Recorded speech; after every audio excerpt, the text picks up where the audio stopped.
Okey, pada hari ini kita akan belajar unit 3 mikroorganisma sains tahun 6 ya. Sains tahun 6 unit 3 mikroorganisma. Okey, apa yang kamu fikir tentang mikroorganisma? Apa yang kamu tahu? Adakah mikroorganisma ialah benda hidup ataupun benda yang tidak hidup? Jom kita belajar hari ini. Okey, get ready. Okey, kita lihat mikroorganisma. Maksud dia, definisi mikro bermaksud sangat halus, tidak dapat dilihat dengan mata kasar. Maksud dia benda yang halus ya, benda yang kecil, yang halus. Okey, organisma bermaksud hidupan ya, hidupan ya. Okey, benda hidup. Mikroorganisma ialah hidupan seni yang tidak dapat dilihat dengan mata kasar. Maksud dia mata yang kita guna ni tidak dapat dilihat sebab dia benda yang halus. Okey, benda yang halus. Okey, kena guna teknologi. Perlu guna teknologi untuk melihat benda yang kecil yang halus, iaitu mikroskop. Biasanya kita guna mikroskop ya. Okey, kita lihat jenis-jenis mikroorganisma ya. Okey, apa yang kita tahu, mikroorganisma ini terbagi pada 5 kumpulan ya, 5 kumpulan, iaitu bakteria, virus, fungi, alga dan juga protozoa. Okey, kumpulan yang pertama ialah kumpulan bakteria. Okey, apa yang kamu tahu tentang bakteria? Bakteria ini ada di mana-mana ya, betul? Good, betul. Bakteria ini ada di mana-mana, di persekitaran, di dalam badan manusia pun ada. Okey, jom kita lihat ciri-cirinya. Ciri-ciri bakteria ya. Wujud dalam pelbagai bentuk, saiz dan warna. Dalam pelbagai bentuk, saiz dan warna. Maksud dia pelbagai jenis warna, ada merah, ada hitam, ada hijau, ada ungu, ada putih ya, ada pelbagai warna, saiz dan bentuk. Ada bentuk nanti kita lihat ya. Terdapat dalam pelbagai jenis persekitaran seperti di udara, di alam sekitar dan juga dalam badan manusia ya. Ada bakteria ada di mana-mana, so kena jaga kebersihan. Okey, apa yang kita tahu, bakteria ialah ada dua, ada yang baik dan ada yang jahat. Yang baik ini berguna untuk badan manusia, badan kita ya. Contoh bakteria ialah Bacillus, Salmonella, E. coli dan Streptococcus. Okey, jom kita lihat slide seterusnya ya, iaitu gambar ini. Gambar apa ni? Apa yang kamu tahu? Ya, ini adalah gambar contoh bakteria Bacillus ya. Contoh bakteria Bacillus. Okey, cuba lihat gambar yang dipaparkan. Cantik tak warnanya? Cantik ya, warna merah, warna panjang, ada dua-dua ya. Seperti apa? Seperti inilah, seperti makanan ya. Ini seperti haiwan ya. Haiwan apa ini? Inilah bakteria ya. Mikroorganisma bakteria contoh Bacillus. Okey, seterusnya bakteria, contoh yang kedua bakteria Salmonella. Okey, boleh lihat bakteria Salmonella.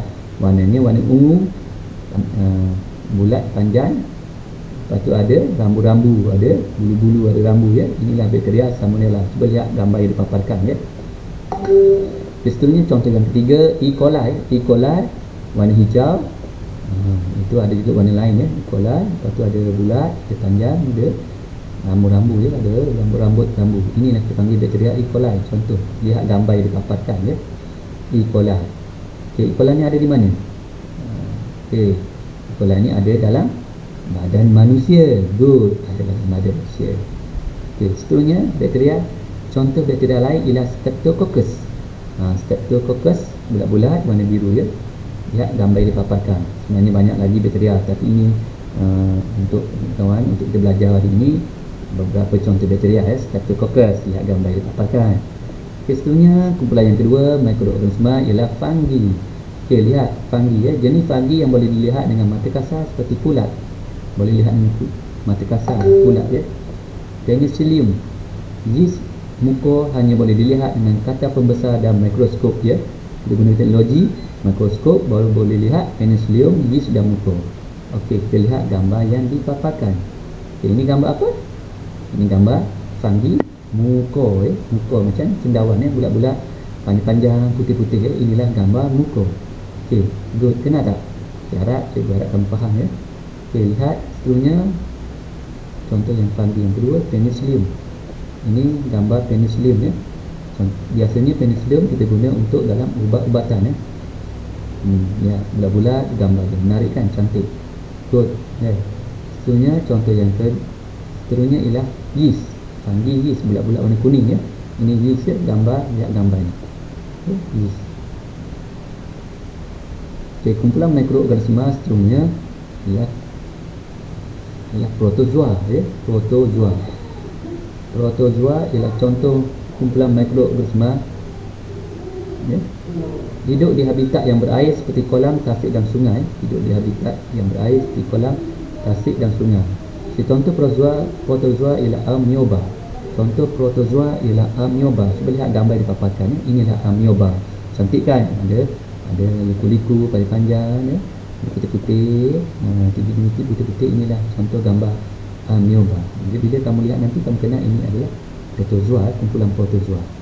Seterusnya ialah protozoa contoh paramecium ya. Macam tapak kaki je panjang ya. Bintik ada bulat kecil, ada bulat besar, ada bintik. Inilah contoh protozoa paramecium. Lihat gambar ni, cantik kan? Good. Okay, contoh kumpulan lain mikroorganisma iaitu alga. Alga ni special sikit. Siapa yang dah tahu belum? Alga, apakah spesialnya? Alga ialah hidupan seni yang ada sifat tumbuhan ya. Alga membuat makanannya sendiri melalui proses fotosintesis. Ini kelebihannya. Alga boleh buat makanannya sendiri melalui proses fotosintesis. Jom kita lihat gambar alga ni. Ini contoh alga iaitu Spirogyra warna hijau, bintik-bintik panjang ni. Contoh kan. Inilah contoh gambar Spirogyra.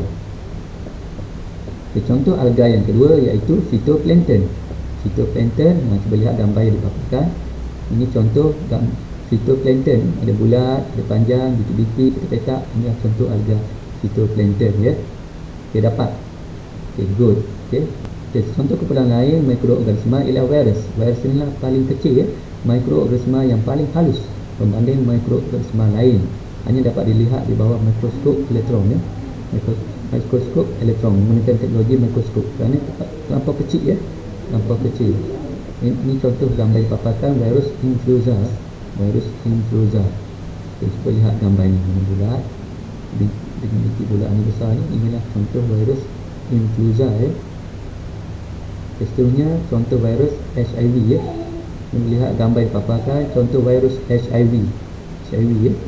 Gambar dia bulat-bulat, bintik-bintik, ada panjang-panjang ya. Contoh berbola tu HIV. Cantik kan? Seterusnya kita lihat proses hidup mikroorganisma ya. Cuba kamu fikirkan proses hidup mikroorganisma. Antara proses hidup mikroorganisma tidak sama dengan manusia ya. Jom kita jalankan catatan untuk mengetahui proses hidup mikroorganisma. Okey, proses hidup mikroorganisma, aktiviti pertama ya. Bolehkah mikroorganisma bernafas? Boleh tak? Apa yang kamu fikirkan? Adakah boleh atau tidak? Okey. Jom kita lihat. Jom kita buktikan ya. Membuktikan yeast bernafas dan membebaskan gas ya. Cuba lihat gambar yang dipaparkan. Ini contoh siasatan yang kita lakukan ya.